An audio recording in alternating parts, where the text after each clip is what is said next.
Hey guys, welcome to our weekly news show here on Backstage with Millionaires. I'm Caleb, your host, and it has been an interesting week in India's startup ecosystem. We've got CoinDCX planning to go public. We've also got Snapdeal planning to go public now. We've got Ather Energy's second manufacturing facility. We've also got India's latest startup unicorn and more coming up right after this.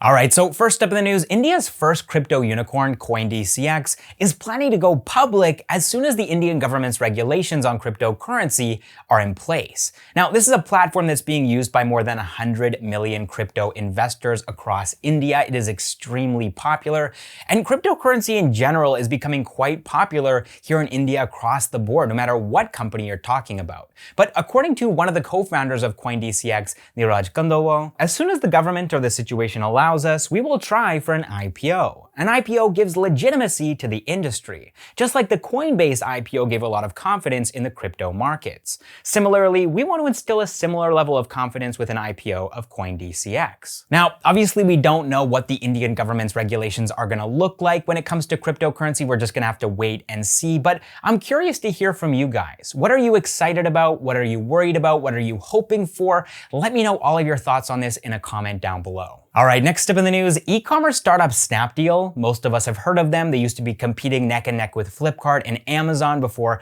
almost going out of business, and then they rose out of their own ashes and reinvented themselves. Well, they're planning on going public this month, and they're planning to raise $250 million at a $1.5 billion valuation, which is a pretty big decrease from what they had previously announced, which was that they were going to be raising $400 million at a $2.5 billion valuation. But it seems like this is probably a result of looking at what happened with Paytm and their failed IPO, and nobody really wants to replicate that at this point. Nobody wants to overvalue their startup and then see a negative response from the public. So it seems like Snapdeal has probably lowered their expectations a little bit. They're not planning on raising as much, and they're not planning on being valued as high, which is probably for the best. Now, at their peak, Snapdeal was valued at $6.5 billion.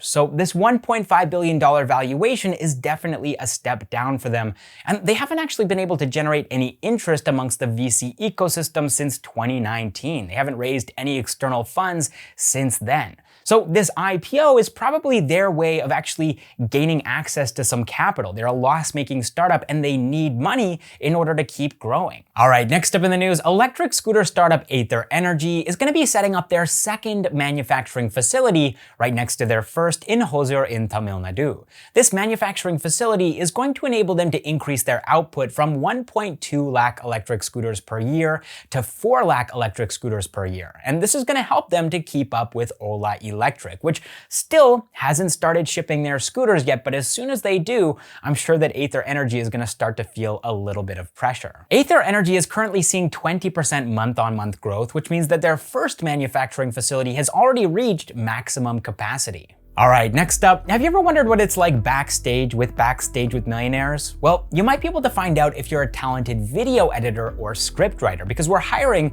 for both of those roles right now. Now, specifically for video editors, you can find a link in the description down below to a test assignment, which I want you to edit. 50% of that assignment is just voiceover. It's blank, there's nothing on the screen, and you'll have to fill it in completely on your own with visuals. And then the other 50% is like this, where there's a big empty space, but I am on the camera.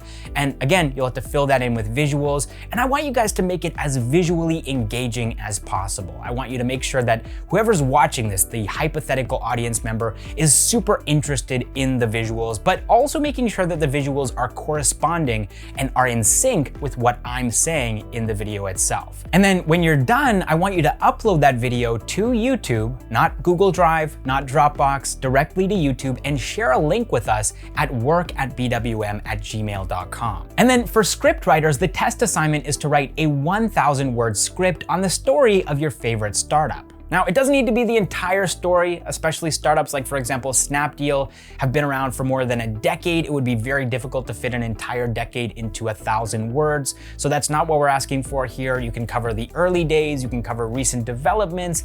If the startup has only been around, for example, for a year, and you want to cover that entire story in 1,000 words, by all means, go ahead. But we're leaving this open-ended. We just want to see you guys be creative. We want to see someone who actually writes a compelling script. So that's what we're going for here. We don't necessarily want it to be super number heavy, a bunch of math and calculations and graphs and charts and statistics.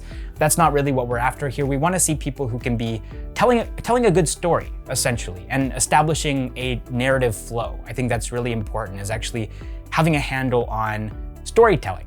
So that's what we're looking for from script writers. And again, you can send that as a Google Doc, not anything else. Don't send a PDF, don't send a docx file or any other kind of file. Just work in Google Docs, type it all out in Google Docs, and then send us a link to that Google Doc to work@bwm@gmail.com. Now, just a couple of things to note here before we move on to the next news item. In order to be eligible for this position, you have to either be in Bengaluru already, or you have to be okay with shifting to Bengaluru for this position. We're also only interested in hiring professionals. This is going to be a salaried full-time position, and we're going to be paying at or above market rate. So we're not interested in hiring interns or freelancers who are seeing this as a part-time gig, or freshers who don't have any experience in these domains, video editors or script writers. We want people who have industry experience, who are ready to get paid at or above market rate, and who are ready to work full-time in Bengaluru. And if you have any more questions about this position, then definitely leave a comment down below, and we'll get back to you as soon as we possibly can. All right, moving on to some acquisition news now. Fintech startup CRED, which rewards you for paying your credit card bills on time, has acquired Happay, a corporate expense management platform, in a deal estimated to be worth around $180 million.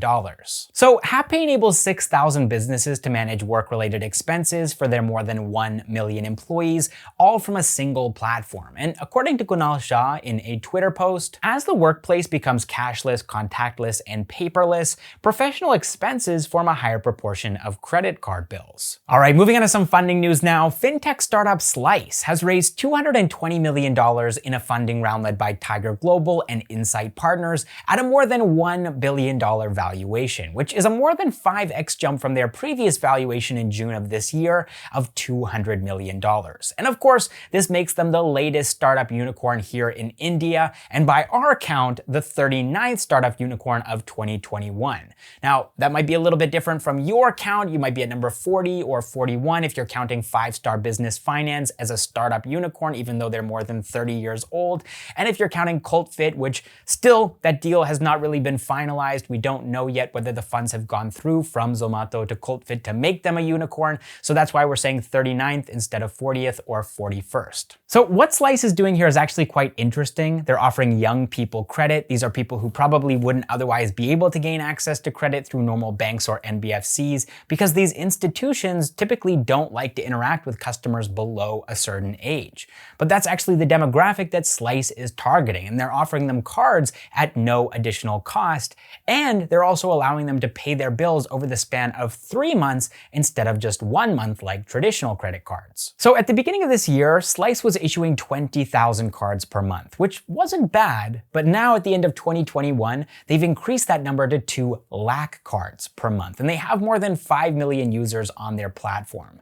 They're going to be using these funds to expand their product offerings and also to integrate UPI into these product offerings. All right, next up in the funding news, I know I just finished saying that Zomato's investment into Curefit was not confirmed, and so as a result, we can't consider Curefit to be a startup unicorn yet. But as you can tell, I'm filming this at a later date because now it is confirmed. Curefit has raised $145 million from Zomato at a $1.25 billion valuation, which is up from their previous valuation of $800 million in March of 2020.